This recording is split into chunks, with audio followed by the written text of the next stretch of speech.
Pepe. ¿Cómo estamos? Ay, che, me está atacando este micrófono. Adriana, tanto tiempo sin verte. Sin vernos, porque Sin hace tiempo que no estamos haciendo el programa en vivo, ¿no? Así es. 2 o 3 semanas. Y sí, es tiempo para nosotros que estamos tan acostumbrados a encontrarnos los viernes, ¿no? Y con nuestras reflexiones, nuestros análisis. Y hablando de eso, ¿cómo está el tema internacional, Guita? Cuéntenos, a ver. En línea, yo quiero remarcar cómo nosotros hace muchos años, en particular usted, venimos planteando el nuevo orden internacional. Cómo cambió a partir de la revolución energética norteamericana, la emergencia de Trump. Y la fuimos acertando porque ahora, en muchos medios internacionales, que forman parte de fundamentalmente de Europa, ya están haciendo, aparece, ¿no? Incluso, bueno, la BBC de Londres, la otra vez La Nación retoma un artículo de la BBC de Londres donde habla de el nuevo orden internacional, la crisis de la globalización, el proteccionismo. Ahora salió The Guardian, hay un artículo reciente, ya vienen tocando el tema, retomando palabras de Kristalina Georgieva, después del G7.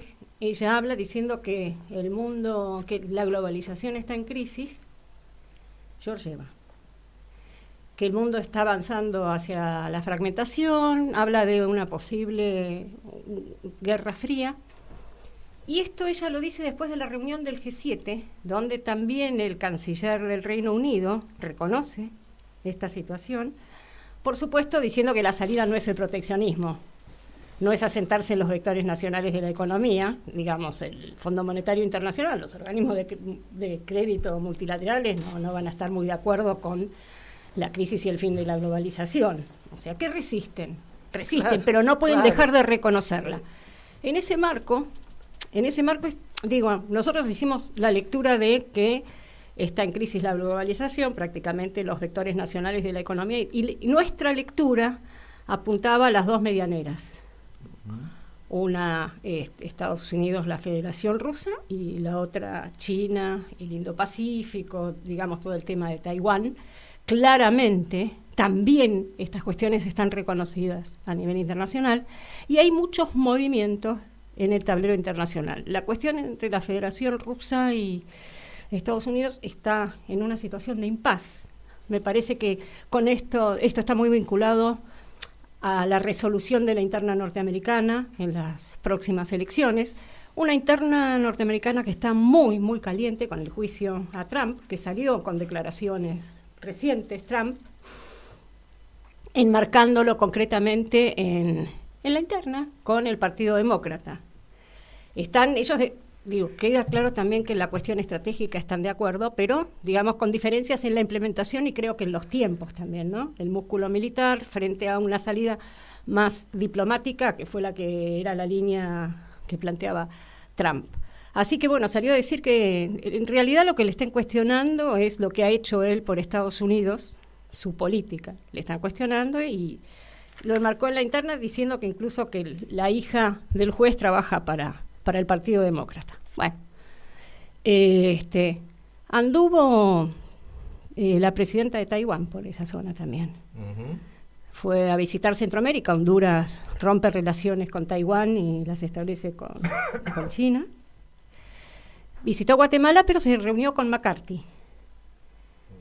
Hay una línea clara, pero diferentes posturas. Los medios se encargaron de plantear como que el Partido Republicano se estaba reuniendo y McCarthy salió a aclarar que era bicameral la reunión, ¿sí? Que era una reunión bicameral.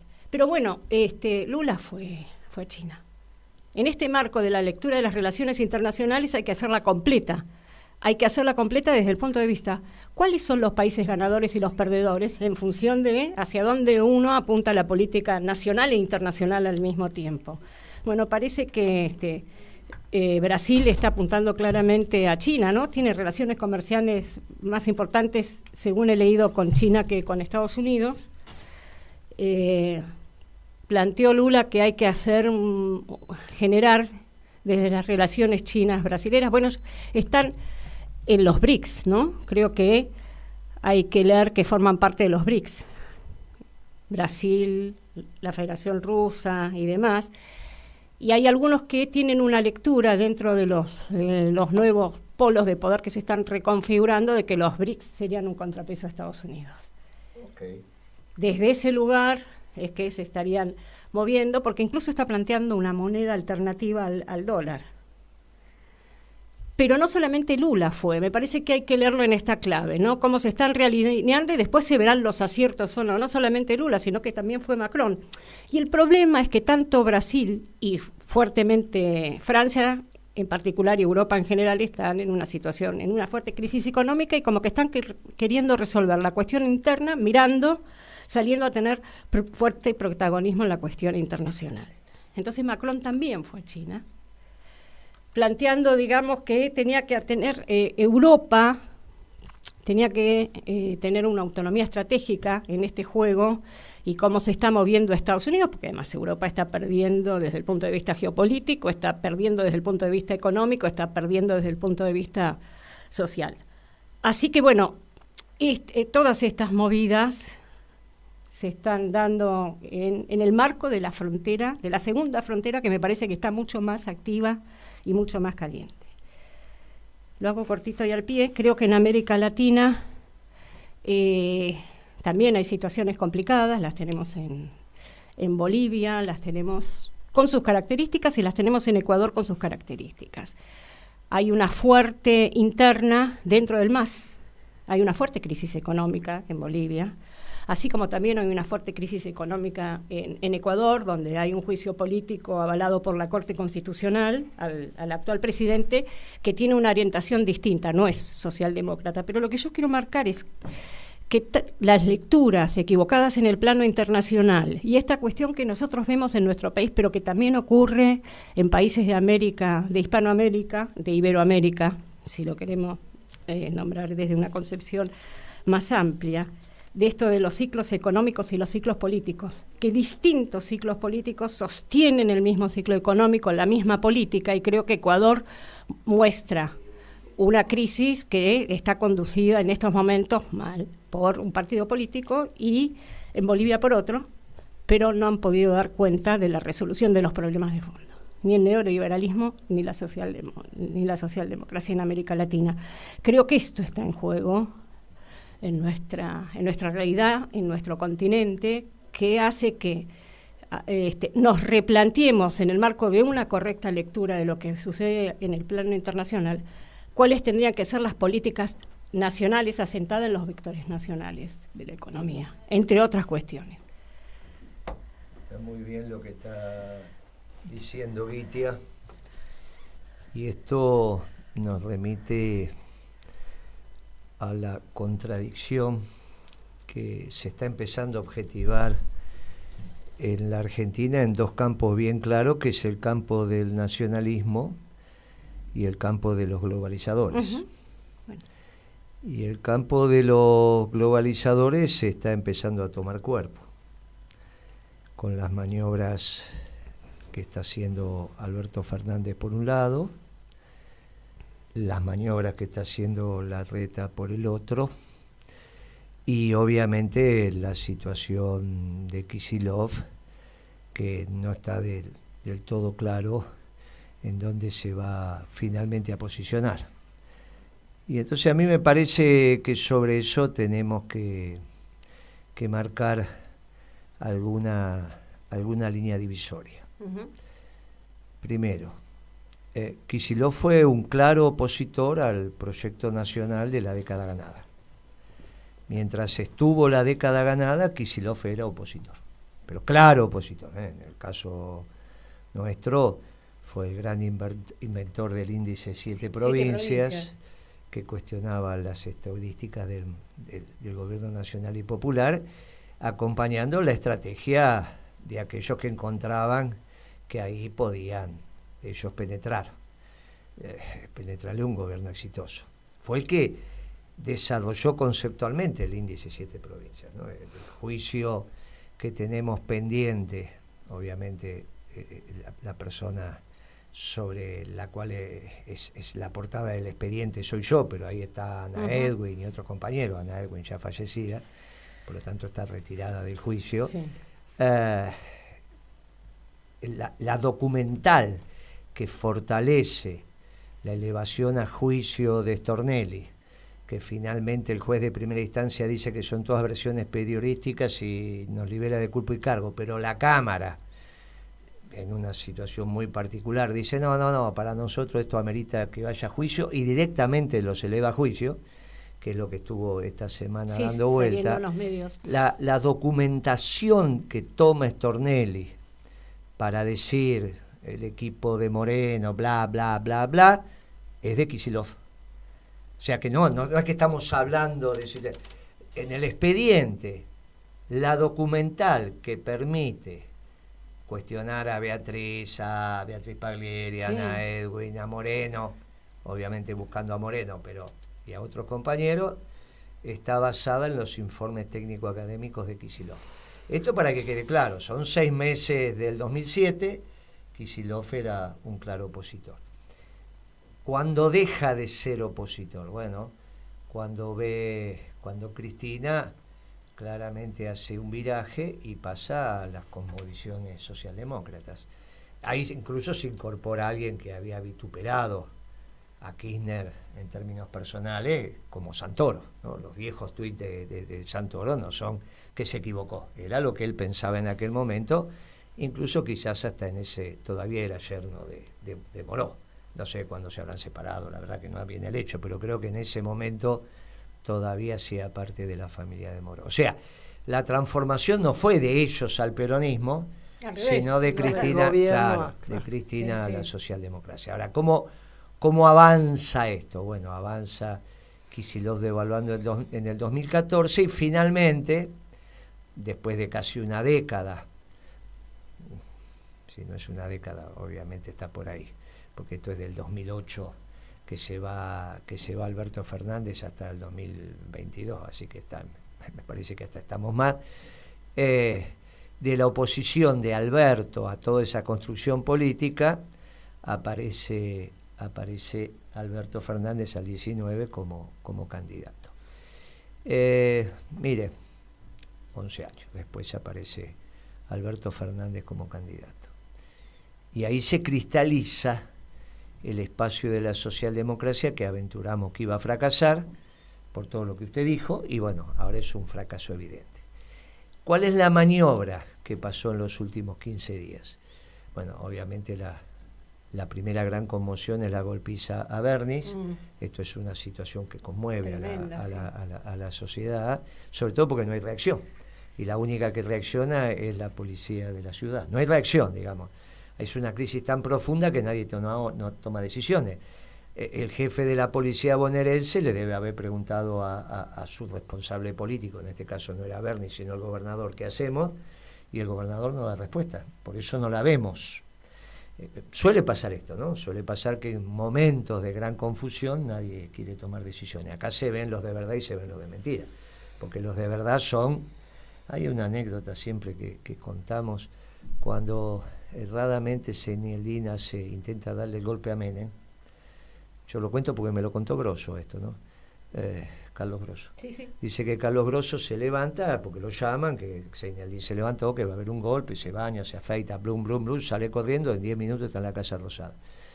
Cuando Grosso entra, estaba Menem tirado en el sofá, haciendo zapping entre fútbol, estaba viendo dibujitos animados, y entonces Grosso entra y le dice, pero Carlos, ¿no están haciendo un golpe? No, le dice, tranquilo, está todo dominado, tranquilo, pero dice, se acaba de empezar. Tranquilo, Carlito, tranquilo, vení, vamos a mirar televisión juntos, y miraban los dibujitos animados, y miraban.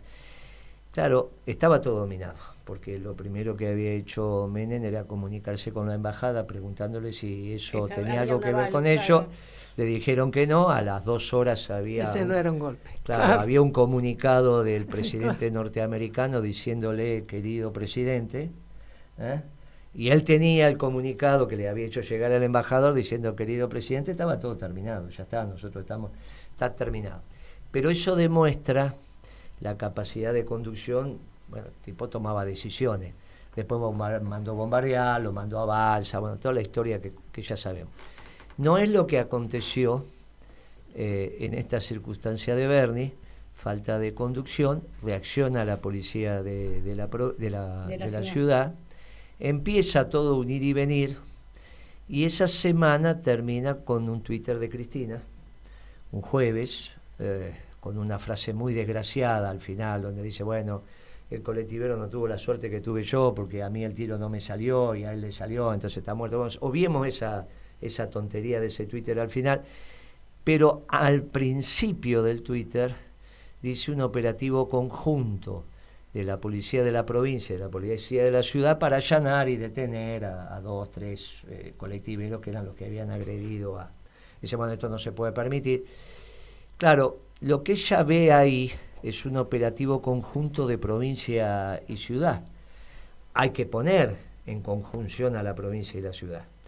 Previo a eso había declaraciones del ministro de Seguridad diciendo que el gobernador no sabía nada, no entendía nada, no conocía la provincia, y a posteriori, algunas horas después, una foto muy esclarecedora, el día anterior, de Insaurralde con el ministro de Seguridad.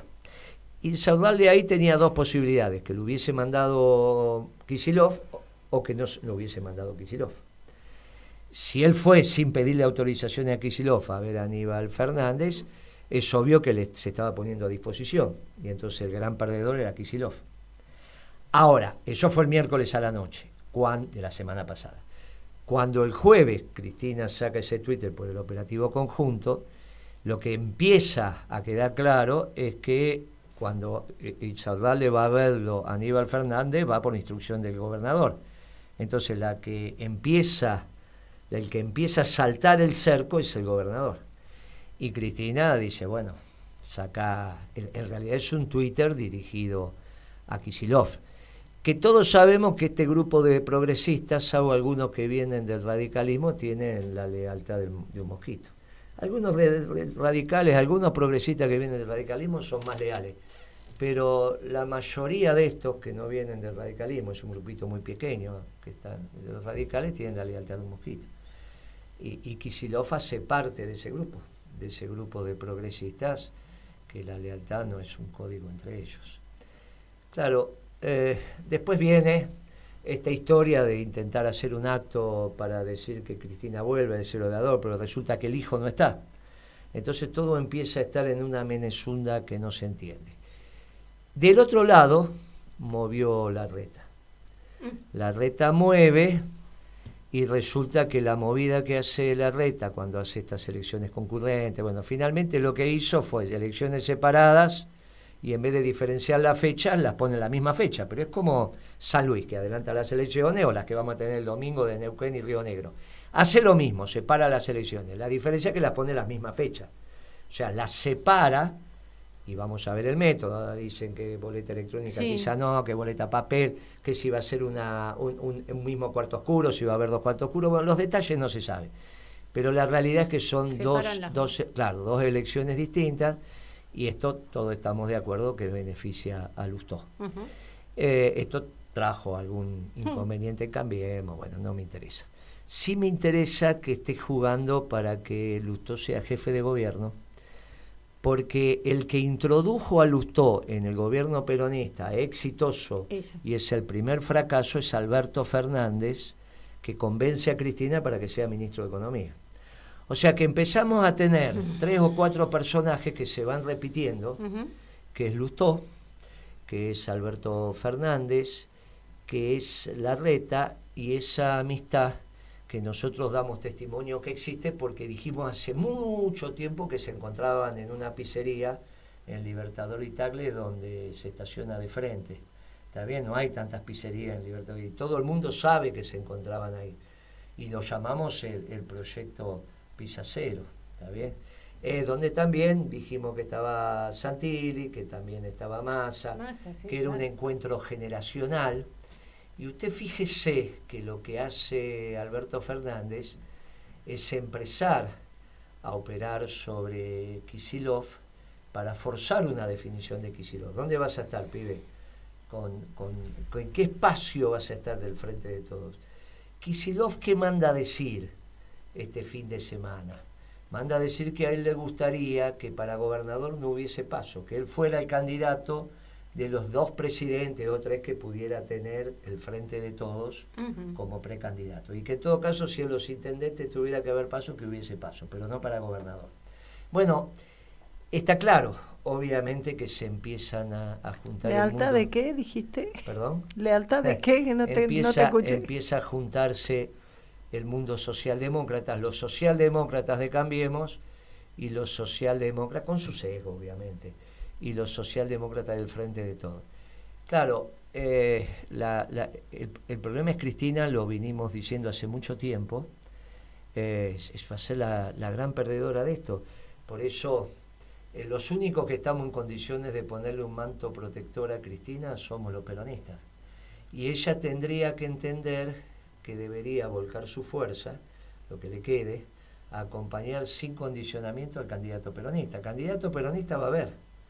En vez de estar pensando que si pone un candidato, que si esto, que si aquello, mire, no va a haber paso en el Frente de Todos. Nadie le puede ganar al presidente unas pasos. Aparte, ¿para qué le va a ganar? En eso tenía razón el Cuervo Larroque. ¿Para qué le vas a ganar unas pasos al presidente? Inmediatamente se cae el gobierno. Y si se cae el gobierno, la responsabilidad es del que le ganó las pasos a ese presidente. ¿Está bien? Como cuando perdió de la Rúa la interna de los radicales en octubre del 2001, a los 60 días todo el mundo decía, pero la culpa es de Terráneo también, que para qué se le plantó frente al presidente y encima le ganó el UCR de Capital la interna partidaria, porque era sobre candidatos partidarios, sobre autoridades partidarias, digamos, la elección que le gana a Terráneo de la Rúa. Usted imagínese, de la Rúa presidente y Terráneo le arma una lista en contra en la UCR de Capital. Claro, la muchachada no se acuerda de esto, nosotros, pero fue todo un síntoma ese domingo, claro, cuando Terráneo le gana la partidaria a De la Rúa. Era obvio que eso no podía continuar. Y cuando la política, la crisis política, se emparenta con la crisis económica, la acelera. Pero es exactamente lo que está pasando ahora y peor. Esto lo que va a pasar si le ganan las PASO al presidente. Pero aparte, si pierden las PASO con el presidente, perdieron con cualquiera. No es que perdiste con alguien, no es que perdiste con Macri, entonces vos te podés recuperar. Estás perdiendo con Alberto Fernández. Con lo cual, si ganan, pierden, y si pierden, pierden espantosamente. Finalmente esas PASO no se van a hacer y el candidato va a ser Alberto Fernández del Frente de Todos. Lo que pasa es que está armando su estructura. La armó en Capital con Olmos, la armó con Santoro, la armó con el ministro de Turismo, y la señora Peñaflor, ¿no? ¿Se llama? Sí, Peñafort. La armó con la abogada, o sea, esa foto de los 4, y ahora sale a armar la provincia de Buenos Aires. Estas fotos de Scioli con los intendentes tiene que ver con eso, porque Scioli ya ha dicho que si se presenta Alberto Fernández, él no va a ser candidato. Y lo que está haciendo es caminar la provincia de Buenos Aires. En los 2 últimos días se sacó fotos con intendentes. Lo que está haciendo es, en nombre de Alberto Fernández, y ahí también, casualmente Quilmes, ¿no? Ahí van tratando de decir, miren, territorio de Mayra. Ahí es donde empiezan a armar la presentación, la fuerza propia en la provincia. Después veremos cómo se juega, porque queda todavía Massa. Y Massa puede terminar siendo Jesús Rodríguez, el ministro de Economía de Alfonsín, que nunca más se pudo recuperar, el último. Cuando se va a Pugliese ya no sabían qué hacer, y bueno, no se recupera más. Ahora es presidente de la auditoría, qué sé yo, pero no se recuperó más como personaje público. Uno pensaría que él se intentará preservarse, ¿no? Uno se imaginaría, ¿no? Se intenta preservarse. Recién estaban diciendo en los medios, y si se va Massa, ahora lo estaban diciendo, sí. Y si se va Massa, claro, tuvo 7,7 de inflación y está haciendo pavadas rascando la olla en términos macroeconómicos. Ahora hizo el dólar soja 3 y a su vez lo extendió a dólar agropecuario, y entonces dice, bueno, la leche, la carne, el pescado. Bueno, hay que ver si está la leche, la carne, el pescado, porque los órganos inferiores tienen que opinar. Entonces la Secretaría de Comercio, en el decreto están, dice carnes, dice derivados de la carne, desechos de carne, dice pescado, dice leche, derivado de la leche, dice soja, dice maní, dice uva, dice yerba mate, dice té, hasta café pusieron. Esta café debe ser que hay en algún lugar. Alguien exporta café. Sí, o alguien produce. Debe ser que alguien. Produce. Usted no tendrá café en las macetas, usted que hace cosas en las macetas. Sí, bueno, porque pero, lo agarra ese decreto. Mira vos, Usted capaz tiene que buena tenemos mano suerte. para las Sí. plantas. Capaz No que es lo que dicen las plantas en mi casa, que me han hecho el otro día me han hecho un paro. Te han hecho un paro. Bueno, pero fíjate si la de café sobrevivió, porque la verdad que nunca. Dice no. café. Con lo cual, ahora también dice, bueno, de acuerdo a lo que digan determinados organismos inferiores, porque claro, meten la carne. loco. Igual la carne hoy subió, ¿eh? Sí, la pero carne bueno, la lineal carne subió. ya está. Asado no, ¿eh? No, pero sí. No, Che, insectos. pero Insectos. Ahora podemos ir por insectos, porque ¿a quién le Tienen un interesa? Ya en problema. Brasil estaban investigando eso. tienen un también hace problema tiempo. muy Bueno. serio. Tienen que entender la Hacen relación. harina de insectos en Brasil. Sí, pero tienen que entender la relación Estamos en comida, Argentina, hermano. proteínas. Claro. Porque Estamos en Argentina. lo que vos tenés que tener. ¿Cuántos insectos tenés que comer para...? No. ¿Con cuánto se alimenta un insecto para darte 2 gramos de proteína? Te rompe todo. Por eso vos dejás una polilla y de repente no tenés pullover. Y la polilla no es que se transformó, ¿viste? Sí, una super polilla y por después me eso la como. Hay un problema eso se llama la conversión. Usted le tiene que dar 7 kilos de comida a una vaca para que engorde 1 kilo. Hasta que llega un momento que no engorda más. Y ahí es donde al animal se lo sacrifica. Al pollo usted le da 2,5 kilos, 3 para que aumente 1 kilo. Al Bueno, cerdo, las personas no a estos animalitos, le están todo el día comiendo. Están todo el día comiendo. Entonces, cuando vos quieras hacer un criadero de grillo, le tenés que dar tanta comida. Más de la que ellos te van a abastecer a Claro, vos. más el costo-beneficio no estaría. No, son unos bestias. Tan absurdo. La Sí, fórmula son no estaría aparte dando. de que no vas a hacer una receta de grillo. Pero bueno, volviendo al tema, se está emergiendo este proyecto socialdemócrata que usted dijo, dándole continuidad. Y Alberto Fernández le vuelca el agua que está, porque ¿cuál era el tema de Rodríguez Larreta? Voy a ganar las elecciones, pero necesito una gobernanza del 70%.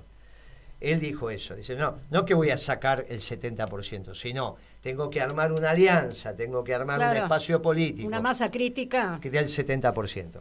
Parte se lo está dando Lustó. Haga cualquier número, diga que él sacó 30 y pico.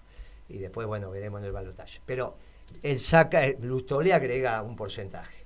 Y Alberto Fernández le agrega otro porcentaje. Entonces ahí tiene Pisa Cero como proyecto instalándose en ese 70% que deja el 30% afuera.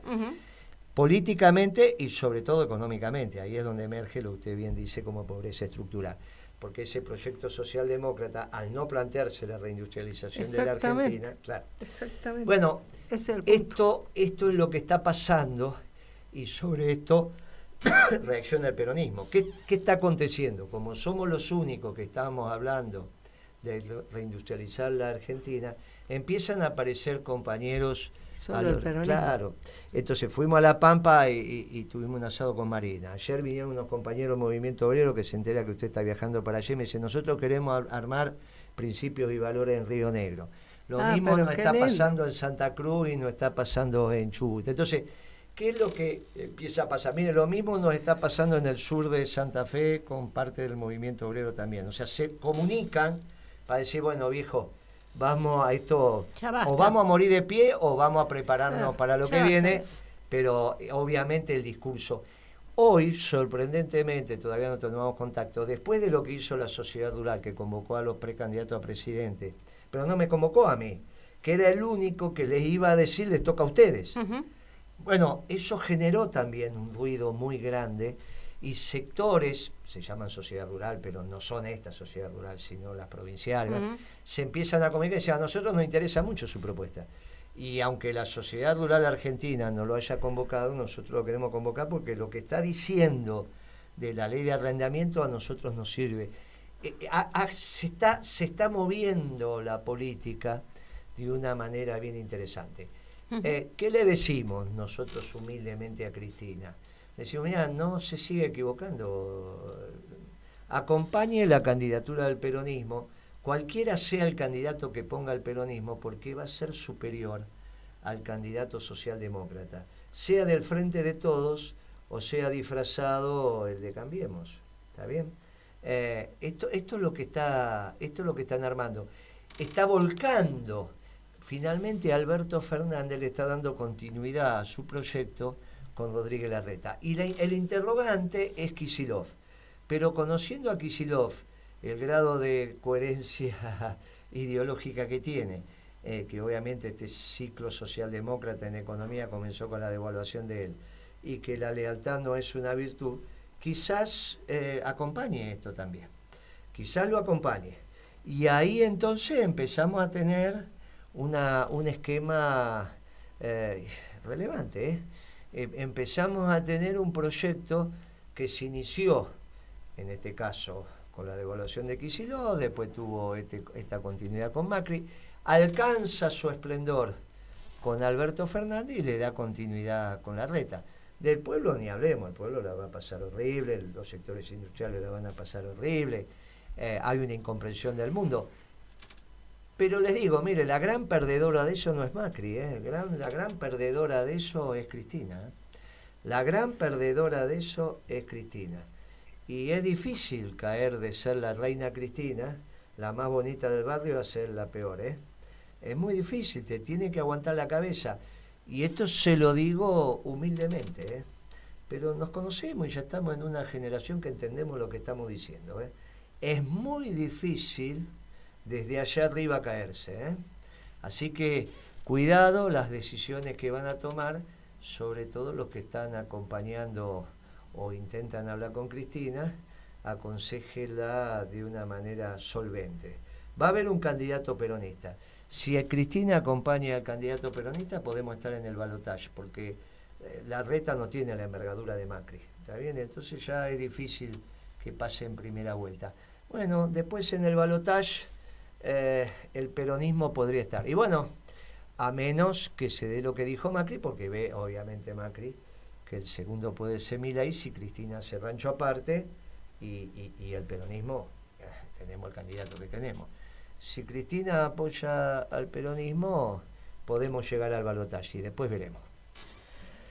A mí me parece que el punto, ese análisis, el aspecto al que vos te estás refiriendo, y a mí me gustaría tocar un poquito el hecho de lo que significa esto, de que tanto Rodríguez Larreta como Alberto Fernández, como por supuesto Lustó, son el proyecto de como mucho 70% adentro. Con eso nos quedamos conformes, nos quedamos felices. Bueno, y el peronismo es otra cosa. El peronismo es la industrialización del país, por lo tanto que haya trabajo. El peronismo no es el partido de los pobres, no, es el partido de los trabajadores, es el partido para que haya trabajo. Y la única posibilidad de que haya trabajo es que haya industria. Y la única posibilidad de eso es que efectivamente todo lo que está confluyendo por fuera del oficialismo, del peronismo, se organice para marcar que hay una esperanza. Lo que vos decís, que vayamos por el milagro. Claro, el milagro tiene que ser que vuelva a haber un presidente peronista. ¿Y por qué tiene que ser un milagro? Bueno, porque han intrusado al Partido Justicialista, se han adueñado de las palabras, ahora como están destruidos, como están en descomposición, han vuelto a agarrarse a tomar las palabras, los símbolos, a volver a denominarse peronista, pero no han puesto en marcha nada de la doctrina peronista, nada, pero nada. Y por supuesto, eso va perfectamente de la mano de las sociedades que tienen por lo bajo, y acá en la capital, que se nota tanto, Guillermo, y tiene tantos años, que son socios, son amigos, comparten todo, no tienen, ni conocen la Argentina, ni les importa. Así que si ustedes me permiten, compañeros, yo quiero, desde el principio y valor de la capital federal, convocar a que nosotros le demos al pueblo argentino, desde esta ciudad que tiene el 10% del pueblo de la patria, le demos otra vez la esperanza, porque nosotros nos merecemos que vuelva a haber industria, nosotros nos merecemos que vuelva a haber trabajo, porque acá eso del 70-30 con un 30% que qué me importa, le tiramos algo a ver que más o menos vayan durando, Nosotros eso no tiene nada que ver con el peronismo, eso no tiene nada que ver con un proyecto nacional. Así que los invitamos a que se sumen, y cada uno de nuestros oyentes que vaya y convoque con principios y valores. Estamos en el Frente Peronismo de Verdad en la capital para que vuelva a haber esperanza en la Argentina, porque la Argentina nos mira lo que pasa acá en Buenos Aires.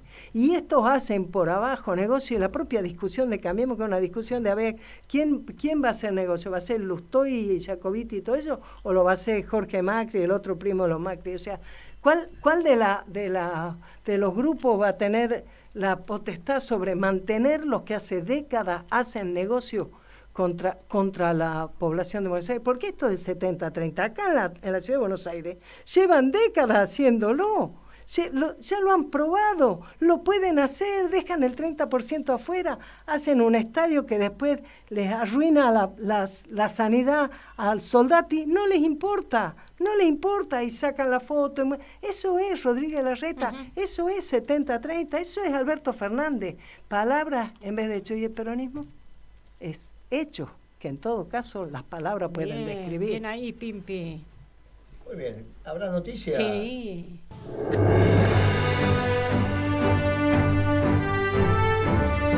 Muy bien. Y del otro lado lo tenemos a Beatriz, la tenemos a Pablo, que seguramente nos van a iluminar con geniar este análisis internacional y lo cual que hicimos desde la política con los hechos económicos. ¿Cómo estás viendo, Pablo?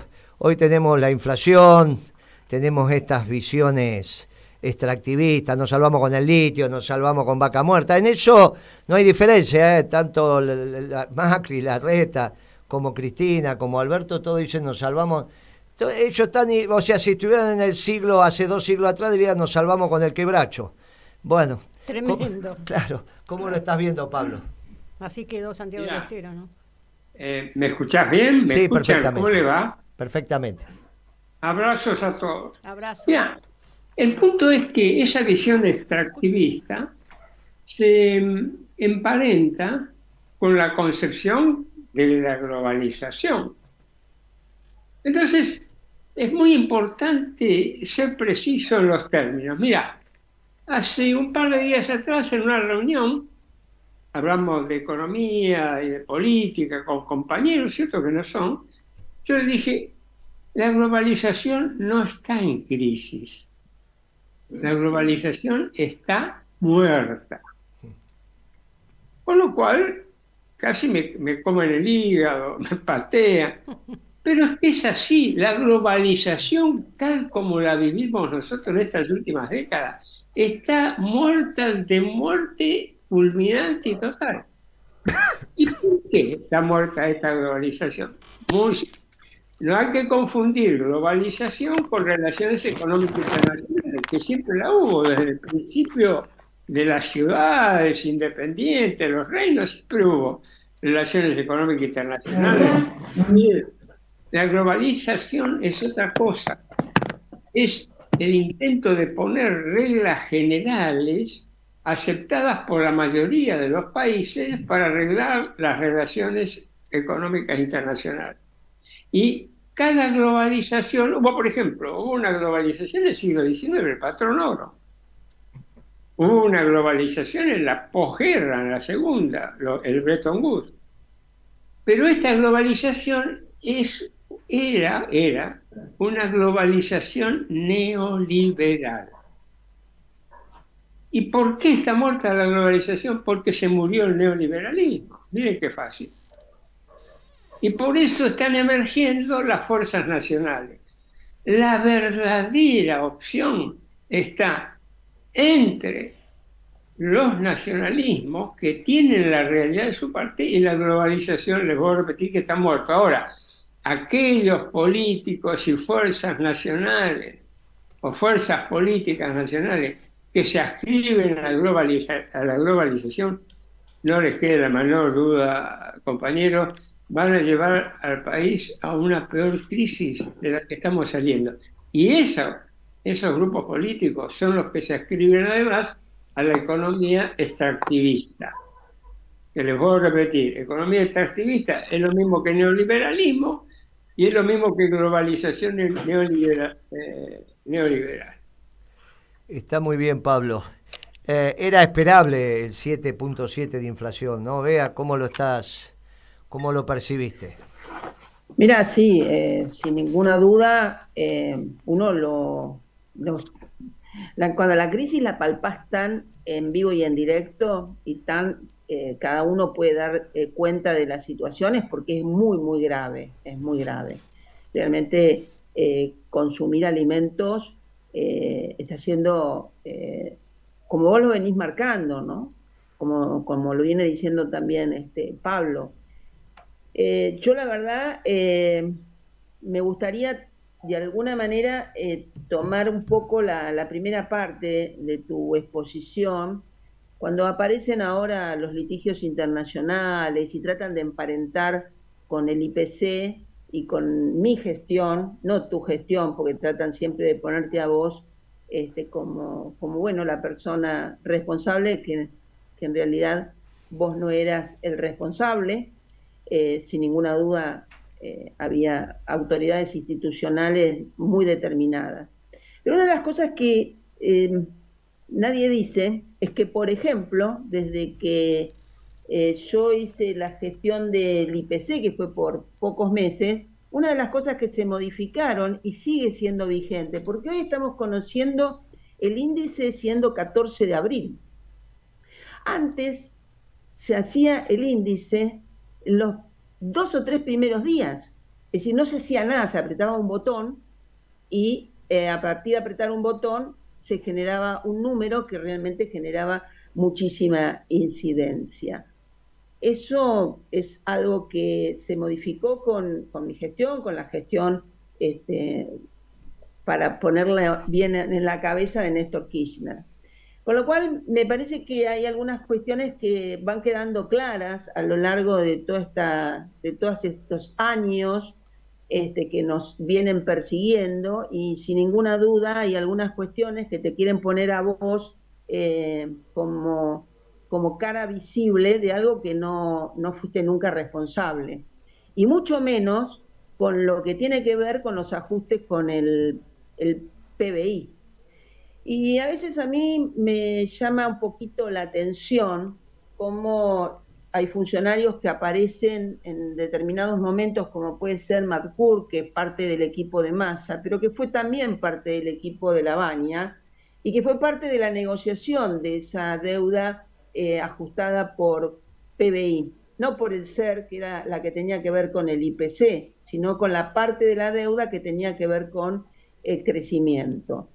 Y que es la que están cuestionando, y que en realidad los cuestionamientos históricos tenían que ver justamente con que decían que estábamos pagando de más porque decían que no estábamos creciendo lo que estábamos creciendo.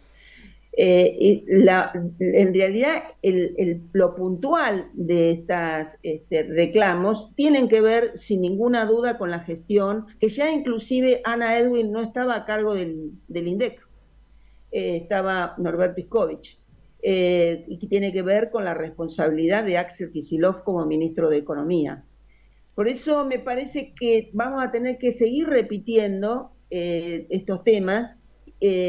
La hora de Moreno es escuchada, sin ninguna duda, después lo vamos viendo cómo se recogen. Y entonces me aparecen también como ciertas dudas cuando aparece como una pichincha, si ahora cerramos ese pleito que se genera con la justicia de Inglaterra, creo, exactamente. Y entonces también aparece Marcur negociando. A mí cuando aparecen negociando todo el tiempo y pareciera que tiene que ver, bueno, cerremos, pues si no puede ser peor, y realmente con falta de fundamentos, me hace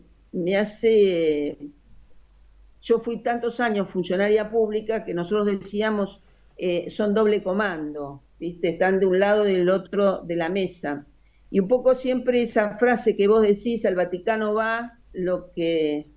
del Vaticano viene lo que al Vaticano va, y con el Fondo Monetario, bueno, con estas negociaciones donde están las consultoras internacionales, también me suena que hay algunas suerte de comisiones, alguna suerte de consultoras que siempre están. Ni hablar de la que apareció ahora en esta disputa con el gobierno de la ciudad, empiezan a aparecer carpetazos, como en este caso el carpetazo a Martín Lustó, donde su consultora cobra por el Congreso de la Nación. Con lo cual, bueno, tal vez podemos dedicar este tema a desarrollarlo muy en particular, porque realmente es muy emblemático esto de que están siempre de los dos lados del mostrador. Así que no me asombra el número, me espanta en realidad que estemos frente a esta situación y este nivel de deterioro, porque realmente hay hambre. Entonces, en el medio de que hay hambre, me parece que a río revuelto hay muchos haciendo negocios.